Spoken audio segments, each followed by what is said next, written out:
Oh, yes. Welcome back, everyone. Today we're taking a look at the new Netflix Transformers War for Cybertron trilogy, Sparkless Seeker, with Battlemaster partners. Sparkless Seeker is meant to depict one of the many undead Transformers shown toward the end of the first season of War for Cybertron on Netflix. And this one does a somewhat okay job of representing that. We'll kind of get more into that when we look at the figure.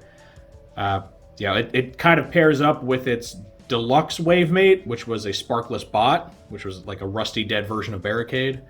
So we do get two of the undead characters. Kind of wish we had gotten more, but, you know, they can only fill this subline up with so many generics, right? They gotta have the big names there. This little multi-pack comes in the third and final wave of Netflix's subline, alongside a Voyager 2-pack of Optimus Primal and Rat Trap, which I just reviewed previously. And, you know, doing this review, this marks the final figure of the final wave for me to review in the subline, so I would expect a retrospective here in the near future. So if you've seen my reviews before, you know how this goes. We're going to take a look at the toy's packaging. Then we'll open it up, we'll see the instructions, we'll see the bots themselves in their alt modes or robot modes. Naturally, I'll be doing some group shots and comparisons today, and then at the end of the video, I'll give my final thoughts. So our Sparkless Seeker comes in what is your standard like Voyager multi-pack, $40 at Walmart. You got a Decepticon symbol on the back and what looks like the Seeker's artwork, which I'm pretty sure is just the same artwork as Hot Link. Just, you know, black and white, so you can't really tell the color difference. So, you know, pretty cool there. You can see some blast effects in here. You see your Battlemasters. There's a nice clear shot of the artwork. Looking a little smug, which, you know, for something that's supposed to be a shambling zombie doesn't work, and I'll definitely be talking about that. All right, on the back here, you get a breakdown. So the names for our Battlemasters are Sparkless Singe and Sparkless Caliburst. Now, Singe and Caliburst are both Battlemasters that were released during the main Siege toy line. Singe was pretty hard to find compared to most of the other Battlemasters out there. He was in a wave that just kind of didn't see great distribution.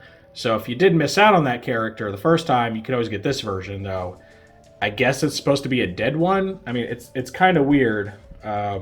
Strange pack-in choice, right, for a zombie is like zombie versions of Battlemasters who should be alive at this point. Like, what is the implication that they died already? Like, that's it? They never go on to, you know, partner up with their respective Target Master guys? I don't know. Maybe you should just given them different names, right? Not just call them Singe and Caliburst, but, I mean, it's your toy, right? You can just ignore that part. Our Seeker here, you can see, transforms in 24 steps. The two Battlemasters transform in 5 and 6, respectively. And yeah, it's a pretty crowded package because they got a lot of stuff going on here. You can see the little city-state badges that have still carried over from Siege, so it's cool to see that still being used this late in the trilogy. Like that consistency. And then on the side, you just get your black, white, and red version of the Kingdom side panel. Okay, here are the instructions for the Sparkless Seeker and his two Battlemasters, Sparkless Singe, Sparkless Caliburst. You get some renders of the toys. Interestingly, you don't get renders of these guys in the robot modes on the front, which is a little unusual. Your Trilogy logo, Transformers, all that fun stuff. And then we go straight into the transformation for the Seeker, from robot to vehicle. Continues across the top of the back here to get to the vehicle mode. And then you get Caliburst here, his transformation to weapon mode. And then Singe in his transformation to weapon mode. And then just quick little one panel how-to of, you know, having him wield his two Battlemasters. Okay, now we get the vehicle mode for the Seeker. And you can see it's colored in a way to make it look, you know, old and rusted and degraded. And I'd say it's got kind of mixed results. It kind of, in a way, looks like a jungle camo type, you know, coloration. Kind of reminds me of the Acid Storm they did in, I think it was the 08 toy line, where they made them like really, really dark, gave them jungle camo. So there is kind of that bend to it. It does look like something you'd see trying to blend in with like a deep woods, deep jungle. But it does also have details that also make it look like it's actually just rusted and degraded. You get this paint app here. You get some serious rusting going on the nose cone. Get some kind of blackening around the wings, some rust on the top, and even the windshield is done. I don't know if it's completely opaque plastic or just more opaque than the normal windshields, because normally those are clear. This is just done in brown, same kind of brown they use here and here. Then on the bottoms, you can see more rust coloration. Front of the wings here, a little bit on this arm, here on this knee pad, here on the foot, ankle. So they don't, they're not shy with the paint apps, which is good. Helps sell the fact that this is supposed to be an undead Seeker. And overall, I think the vehicle mode's pretty solid. I think it pulls off what it's trying to do pretty well. Here's a shot with the other Sparkless character that was released in this wave. This is the Sparkless bot from the deluxe assortment, and it's just a simple redeco of Barricade. And in the bot's case, they lean much more heavily into the rust motif. This guy is completely oxidized looking in just about every part, except for the odd flat gray here. I guess they just didn't feel like painting that, or maybe they couldn't. Kind of looks like unpaintable plastic. I'm not sure.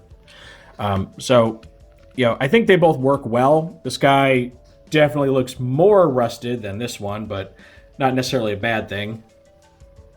You can just imagine that this bot's been dead a lot longer than this one. And like this, both of these guys look really good as, some sort of army builder for like a horde of Sparkless Transformers. Though you probably wouldn't actually see those Transformers in their alt modes. Maybe the car, but I can't imagine the jet being able to actually fly. So just kind of sit there and growl at you, I guess. And here's another group shot with two other versions of the Tetrajet Seeker mold. Here you have the very first usage, it's Siege Starscream. And then over here you get the Netflix War for Cybertron Hot Link. And I wanted to pull these out to showcase the differences in like the battle damage paint masking. Now Starscream uses a masking, it's very blotchy, very dirty looking. And this was used for just about all the Seekers that came from this mold. There are only a handful of exceptions. Then when Hot Link came out, he mixed it up a bit, and he went for this really cool, like, gradient coloration, because the character is, traditionally going to be black and purple with supposed to be some white thrown in, but they didn't do the white here. But rather than just make it very kind of like segregated colors, like in Starscream's case and most of the other cases, they gave him this gradient effect, which is not accurate to how the character looks in like the old cartoon, but it made for a really, really cool look for this guy. And a lot of people like Hot Link; they love his colors. Makes him look almost like he's like holographic. Very neat. Now, interestingly, the Sparkless Seeker, his paint mask for his rust and dirt and all that is very similar to Hot Link's. They do some things, very similarly, the way their nose cones are, on a gradient and the backs of their wings, but it's not actually the same paint mask, or they might have taken that paint mask and modified it a bit, because you can see some differences. The paint goes back much further on this guy's nose cone, while the blackening on the wings is much more prominent on Hot Link. You can also see some spots where one of them has blackening or, damage, the other one doesn't. Like Hot Link has it here, but he doesn't. He's got some here, but Hot Link doesn't really. Well, I guess he does a little bit. And then, they're really different on the underside. That's all just doing its own thing. So I do find that interesting that he's close, but he is unique, which is good, right? It's great that they're not just recycling the same paint mask over and over again like they did for the regular Seekers. Now moving over to the two Battlemasters included with this set. They did something different from the previous Seeker release in that they're not like two new characters that are made up, they're existing characters. However, oddly, they're Sparkless versions of those existing characters. So that's kind of a weird choice to go, right? You got Caliburst over here, and then you have Singe.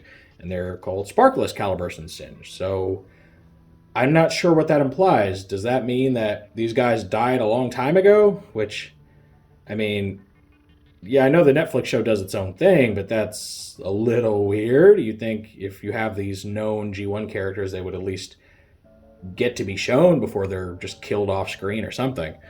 Plus, if you consider this part of the same like toy line or continuity as like the Greater Siege toy line, well, they already have, living partners. And it just, I don't know. I don't know why they chose to go with Sparkless versions of named characters.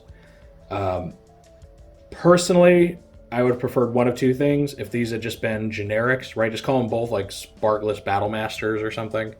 Like, don't give them names, right? You don't have to name them after their mold mates because the gun type Battlemasters, I mean, there's only like, what, 3 or 4 molds between them tops? So, I mean, they already, share an appearance very often, and it's not explained, in universe. It just is that way to save money for Hasbro. So they should have just been left as generics, though at the same time, kind of weird choice to, make them sparkless because, I mean, are they even functional? Can they even transform or fire?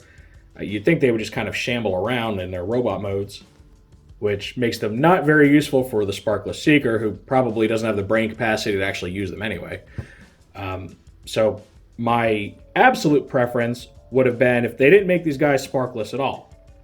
They should have taken a cue from what they did with the Wave 1 Megatron release and just released 2 Battlemasters that, haven't really been done before.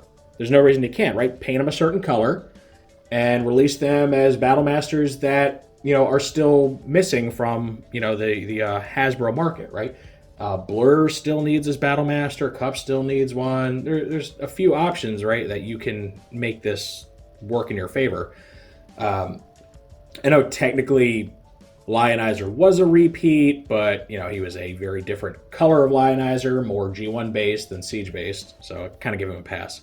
So I would prefer to see just new characters because what we have now doesn't make much sense. All right, but getting off that little soapbox here, for what they are, they do look really cool. They're done up in, very dull, kind of dead-looking colors, and luckily they're not just the same colors either. They use very different plastics.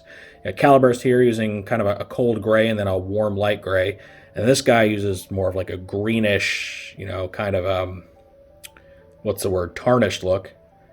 So they both look really good. He's also got some nice little like dark silver paint right here on the front. It's got a painted gray face and red eyes. He's got the red eyes.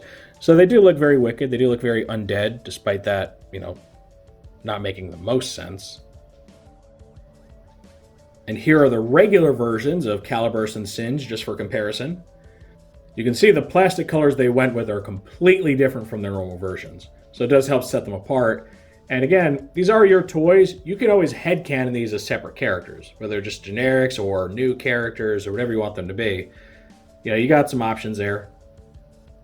But it is nice that, unlike some Netflix takes on existing Siege toys, these aren't like super similar looking to their, more wider brand versions, right? It's not just like, purple and black Caliburst with, extra battle damage or something.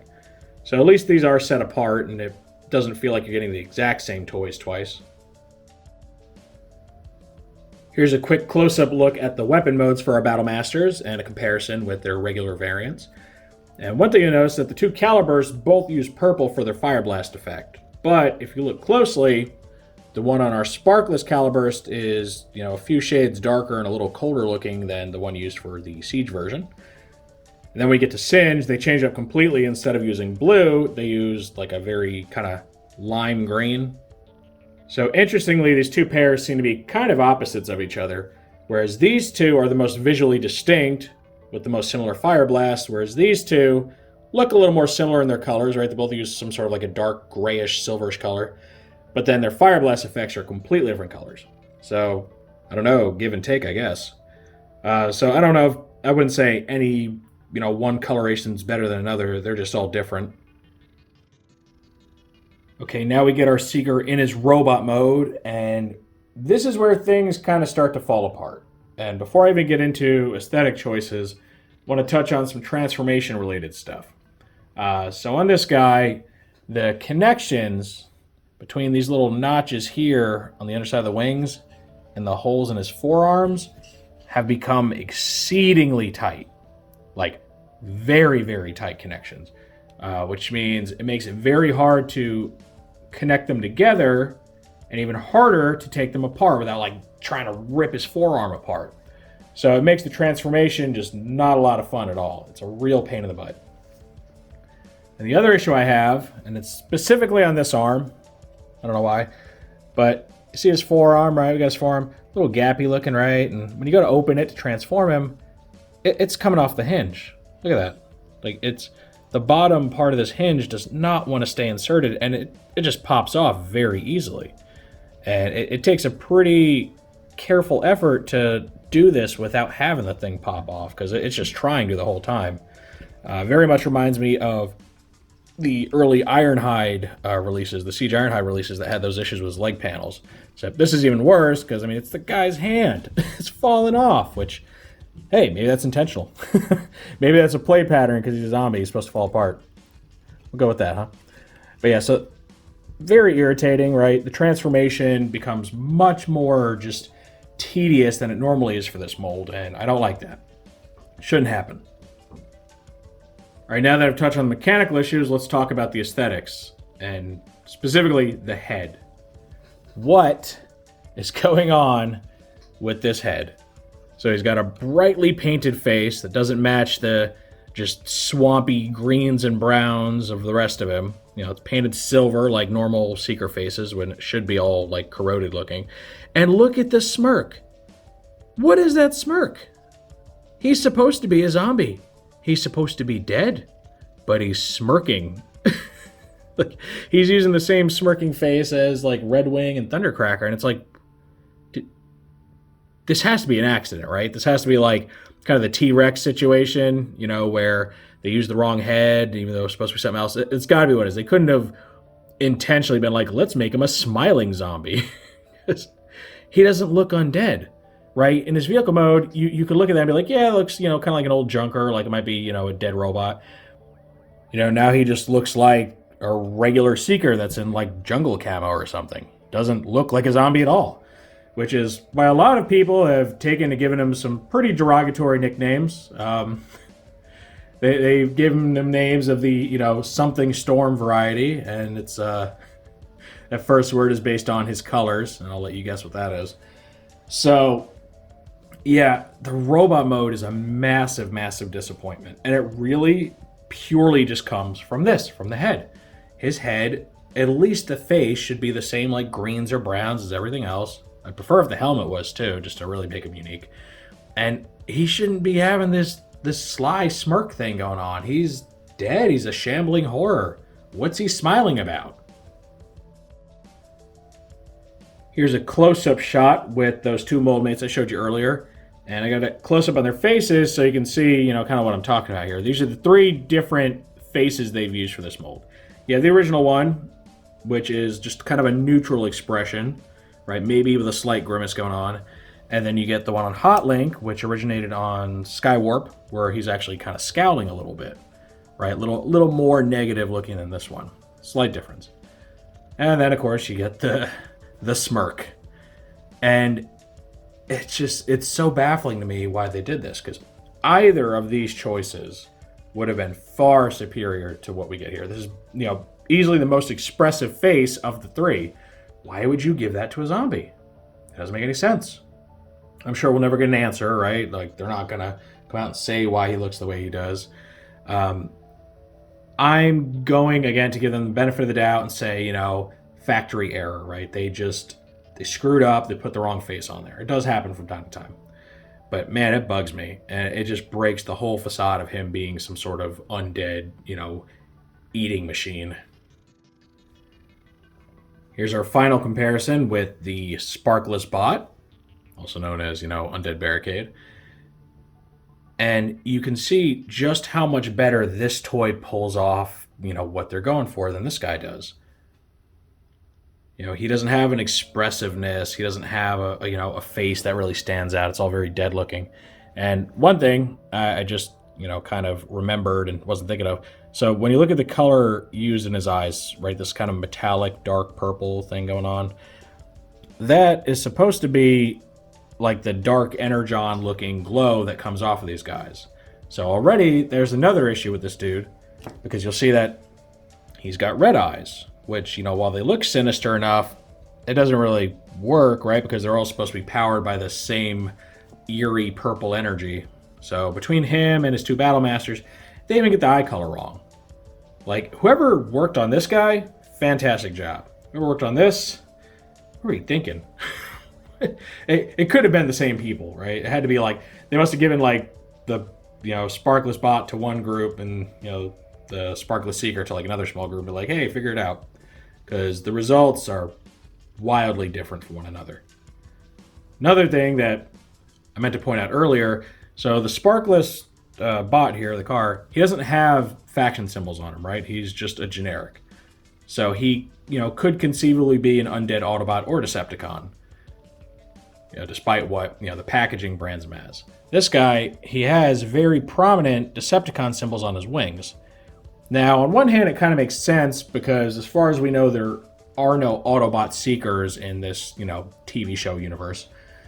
So, they're all Decepticons. So, like, I kind of get that. But the fact that they're done in, like, the same vibrant purple you'd find on any of these other guys doesn't really make sense considering how completely worn all of his paint and his metal is. I think they would have been much better off, making these look much more faded and decayed, or just not including them at all, right? Because you would think of all the coloration, all that stuff that'd be, kind of the first to go as his body starts to rust, these little painted on symbols, they'd probably, be that first thing that starts flaking off and stuff. So again, it just seems kind of like a half-baked effort in pretty much every way you look at it. Okay, and this completes our look at the new Sparkless Seeker with his two Sparkless Battlemasters. Overall, I gotta say that I'm very disappointed with this set. There are too many oddities, too many mistakes, and just bad design choices to where I can't enjoy this. I feel like it's just kind of a waste of space. And it's weird because the Sparkless bot, the deluxe class came out so well. I don't know how they dropped the ball on this guy. But, between, like I said, the tolerance issues that make transformation a nightmare, the weird choices with the face, the fact that we get, Sparkless Battlemasters that, really doesn't make any kind of sense at all. It's a very disappointing package, and while it may be a little more interesting than its Wavemate, which were just straight read echoes of, Optimus Primal and Rat Trap as themselves, the execution is just very poor. And I hate that, I don't want to dislike this thing. I don't like disliking anything. But I would be lying if I said that I really enjoy this. I think they really need to go back to the cutting room floor with this guy and just tweak some things, because yikes. So personally, I would have preferred one of two things. One, just better execution for the Seeker, period. It's not good. Or, if they don't want to go that route, make him an actual named Seeker. Make him a living Seeker. There's still a few known Seekers that we don't have. And they gave us Hot Link, which was really cool, and they got everyone's hopes up that we'd get the rest of the welcoming committee. But, we're still missing them. We don't have Sunstorm, we don't have Nacelle, we don't have Bitstream yet. Could have had at least one more of those guys to help, round off that collection a bit. Instead, we get a generic who's not even good at being a generic. So, thumbs down there. And then again, the whole Undead Battlemaster thing, I personally just think is silly. I really think they should have just included, two Target Master characters that are still needed in a G1 collection. And it doesn't make, they don't share a common theme, but neither did Megatron and the two Battlemasters that came with him, right? Those were both Autobots. So I think overall, this has got to be one of the most disappointing pieces in the entire, third and final wave. It could have been so much more, and it's not. So I honestly, unless you're a completionist and you really just want to have all the Seekers, or you just really don't care about how odd all this is, I can't full-heartedly recommend it. I think it's kind of a big old waste of $40. Of course, that is just how I feel about this toy. Perhaps you feel differently. Do you like this more than I do? Do you think I'm being overly critical? Or do you kind of agree that the execution's bad? Or maybe you're not interested in generics and Sparkless guys and all that? I'd love to know what you all think down in the comments section. If you enjoyed this review, make sure to toss it a like. Let YouTube know you want to see more stuff like this. If you do want to see more like this, make sure to subscribe and hit that notification bell so you always get a heads up when I post something new. If you'd like to become a member of the channel and join us for members-only live streams, or get a chance to ask questions in a monthly Q&A video, as well as get a shout-out in said Q&A video, look for that join button down below where you can become a channel member for as little as $1.99 a month.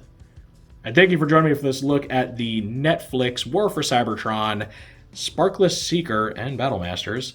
And with all that said, I will see you next time.